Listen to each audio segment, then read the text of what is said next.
ప్రజల రక్త మాంసాలతో వ్యాపారం చేసిన వ్యక్తి జగన్. నూతన మద్యం పాలసీతో నాణ్యమైన మద్యం పంపిణీ చేస్తున్నామని టీడీపీ నేత విజయ్ కుమార్ అన్నారు. ఈ మేరకు ఆయన ఈ రోజు మీడియాతో మాట్లాడారు.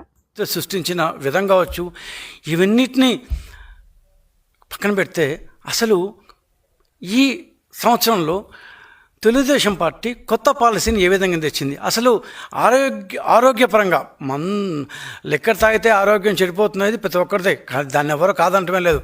కానీ దాన్ని ఒక మోతాదుకు పెంచకుండా కొంత నాణ్యమైన లిక్కర్ తీసుకుంటే కొంతవరకు ఏదో పొద్దున్న నుంచి పనిచేయవచ్చు, కొంత స్వాంతనం పొందుతారు అనే, అది కూడా తప్పే కావచ్చు.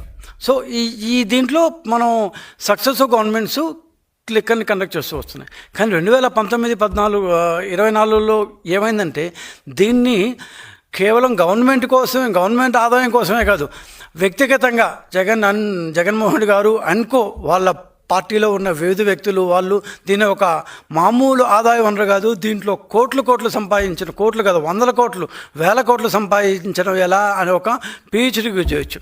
సరే, అది మనం రోజు చూస్తున్నాం ఏ విధంగా సంపాదిస్తున్నారు, అది కోర్టులో ఉంది. ఇప్పుడు మనం దాని గురించి మాట్లాడితే కూడా ఇట్ విల్ బికమ్ సబ్జెక్టివ్స్.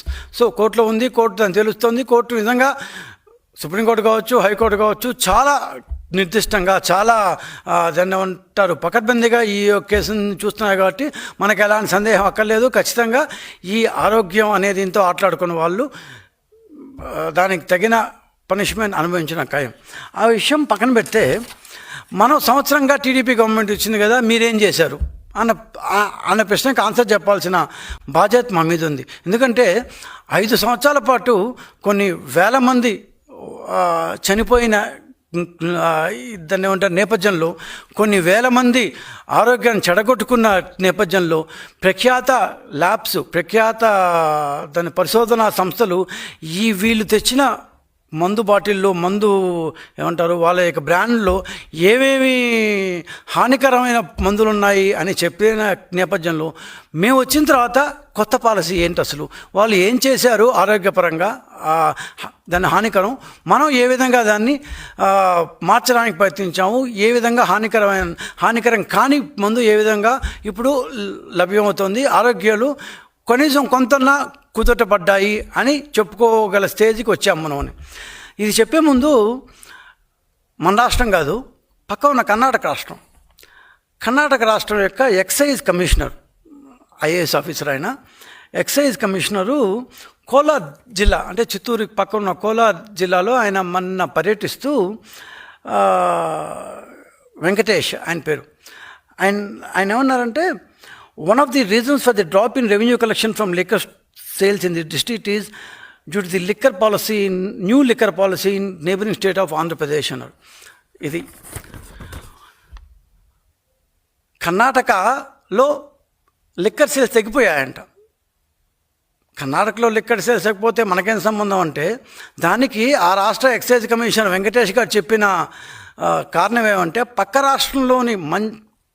రాష్ట్రంలో, ఇది మేము చెప్పింది కాదు, ఇది కర్ణాటక లిక్కర్ కమిషనర్ వెంకటేష్ గారు చెప్పింది, పక్క రాష్ట్రంలో అత్యంత అద్భుతమైన మంచి లిక్కర్ పాలసీ తెచ్చేందువలన నాణ్యమైన ఇది లిక్కర్ చాలా చీప్ ధరకే దొరుకుతున్నందున కర్ణాటకలో మా సేల్స్ తగ్గిపోయాయి అని.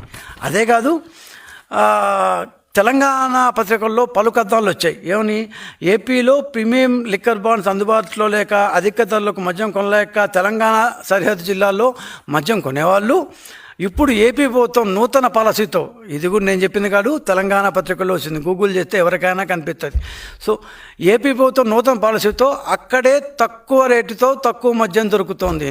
ఇక్కడ మేము మద్యాన్ని ప్రోత్సహించాలి అన్న విషయం కానే కాదు, కాకపోతే ఉన్న విషయాన్ని ప్రజలకు తెలియజేయాలన్న ఉద్దేశంతో చెప్పడమే. మన అటుపక్క ఉన్న కర్ణాటక, ఇటుపక్క ఉన్న తెలంగాణ, ఈ 2 ఇంక్లూడింగ్ తమిళనాడు, ఈ 3 స్టేట్లో లిక్కర్ సేల్స్ తగ్గాయి. నిజానికి మన స్టేట్లో లిక్కర్ సేల్స్ కూడా ఈ సంవత్సరం పెరిగాయి, ఆ మాట కూడా మనం ఒప్పుకోవాలి. గత సంవత్సరం 3 నెలలతో పోలిస్తే ఈ సంవత్సరం 3 నెలల్లో 10% ఆదాయం, 10% లిక్కర్ సేల్స్ పెరిగింది. వాళ్ళ దగ్గర తగ్గాయి. వాళ్ళ దగ్గర ఎందుకు తగ్గాయంటే వాళ్ళు చెప్పే కారణాలు అంటే ఆంధ్ర యొక్క పాలసీ చాలా బాగుంది. సరే, ఇప్పుడు ఆంధ్ర పాలసీ ఇంత బాగున్నప్పుడు మరి ఇంతకుముందు, ఇప్పుడు నేను చెప్పాను ఏమని, లాస్ట్ ఇయర్ కంటే ఇయర్ 10% లిక్కర్ సేల్స్ తగ్గింది, దాన్ని పెరిగింది. మరి లాస్ట్ టైం ఎందుకు తక్కువ వచ్చింది? లాస్ట్ టైం ఎందుకు అసలు ఇక్కడి నుంచి పక్క రాష్ట్రాలకు పోయి కొనేవాళ్ళు ఎందుకు కొన్నారు? ఆరోగ్యాలు ఎందుకు చెడిపోయినాయి?